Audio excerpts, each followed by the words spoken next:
The rain lashed against the windshield, blurring the gas station lights into watery streaks. Exhausted after a long drive, Sarah and Mark pulled in, the yellow beacon a welcome sight in the storm. As Sarah stepped out to use the restroom, a small figure huddled by the door caught her eye.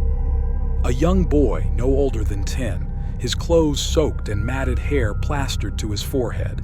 Pity tugged at her heart. Ignoring Mark's impatient grumbles, she grabbed some sandwiches and water, her fingers trembling with a sudden urgency.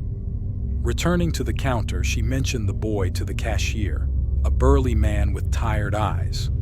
"That kid." He furrowed his brow, wiping his hands on a greasy rag. "There ain't no kid, ma'am." Sarah's breath hitched. "He's right by the door. Skinny, tattered clothes." The cashier chuckled, a humorless sound. "You must be tired, miss. Ain't nobody there except you and the storm." Cold dread coiled in Sarah's stomach. She spun around, searching desperately for the boy's shivering form. But the doorway was empty, the rain cascading over the bare concrete. Panic clawed at her throat.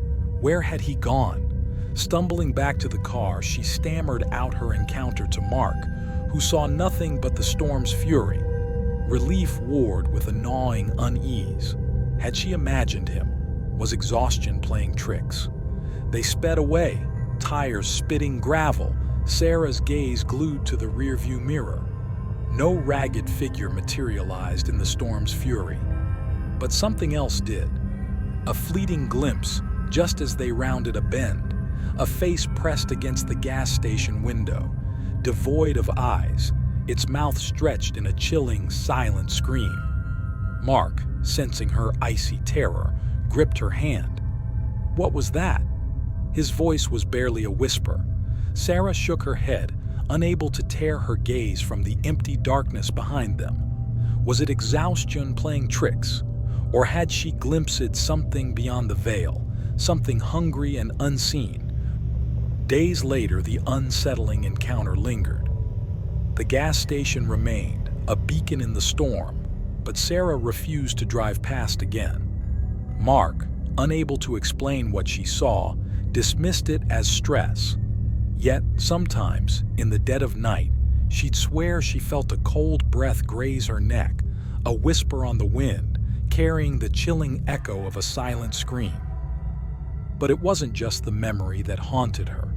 In her bag, nestled amongst her belongings, lay the sandwich she had bought for the boy. It was untouched, the bread still soft, the water bottle unopened. A shiver ran down her spine as she realized the boy had never taken it. Had he been a figment of her imagination, a manifestation of her exhaustion and empathy, or something darker, something that fed on her pity, leaving behind a chilling echo of its hunger? And even in the safety of her own home, the lingering questions gnawed at her, a chilling reminder that the storm wasn't just outside, it had brushed against her soul, leaving an indelible mark. The setting sun cast long, skeletal fingers across the park as my friend, Jane, and I wrapped up a stressful day. Seeking solace, we ventured into the deepening twilight. The air strangely hushed except for the unsettling crunch of fallen leaves. As we walked, the usual symphony of birdsong had mysteriously vanished, replaced by an unnerving silence. Deeper in the park, we stumbled upon a secluded clearing bathed in the fading light. A row of swings swayed gently in the breeze, all except one. It moved with a disturbingly regular rhythm, as if pushed by an unseen hand. Jane and I exchanged nervous glances, the unspoken fear hanging heavy in the air. We quickened our pace, the image of the ghostly swing etched into our minds. Reaching the car park, Jane suddenly stopped, her voice shaking. "Did you see the woman on the swing?" she asked, her eyes wide with fear. "By the middle one, sitting alone, with such sadness in her eyes?" My stomach dropped. I searched, but the swing stood empty, swaying mockingly in the darkness. "No, Jane," I stammered. "There was no one there." A cold dread settled over us. Had Jane glimpsed a spectral figure, or was it a figment of her stressed mind? The unanswered question hung between us, a silent accusation against the seemingly peaceful park. We drove away in a tense silence, the unsettling encounter replaying in our minds. We never spoke of it again, but the image of the moving swing and Jane's vision of the sorrowful woman haunted us both. Was the park merely a place of leisure, or was there a darker truth lurking beneath the surface, a truth glimpsed by only one of us? I've always been a creature of habit. Every evening, like clockwork, I'd finish work and catch the same bus home. But one evening, everything changed. As I boarded the bus, my eyes scanned the familiar faces, seeking solace in the routine of daily life. But amidst the sea of strangers, one figure stood out, a man I'd never seen before, tucked away in the back corner, his presence unnervingly unfamiliar. Shrugging off the sense of unease gnawing at my gut, I settled into my usual seat and lost myself in thought. But as the bus rumbled along its route, a nagging feeling tugged at the edges of my consciousness. When we reached the final stop, I rose from my seat, ready to disembark. But as I glanced towards the back of the bus, my heart skipped a beat. The mysterious passenger remained seated, his gaze fixed ahead, unmoving and eerily silent. Concern crept into my mind like a creeping shadow.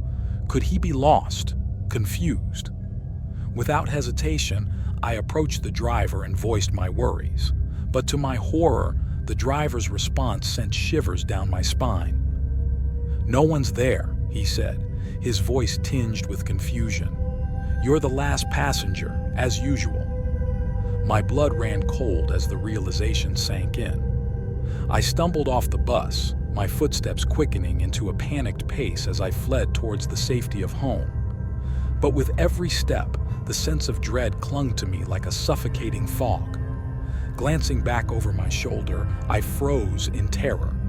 There, illuminated by the dim glow of the street lamp, stood the figure, a shadowy silhouette haunting the bus stop. With trembling hands, I fumbled for my keys, desperate to escape the clutches of the unknown. And as I finally reached the safety of my home, I couldn't shake the lingering question that haunted my every thought: who or what had followed me from the depths of the night?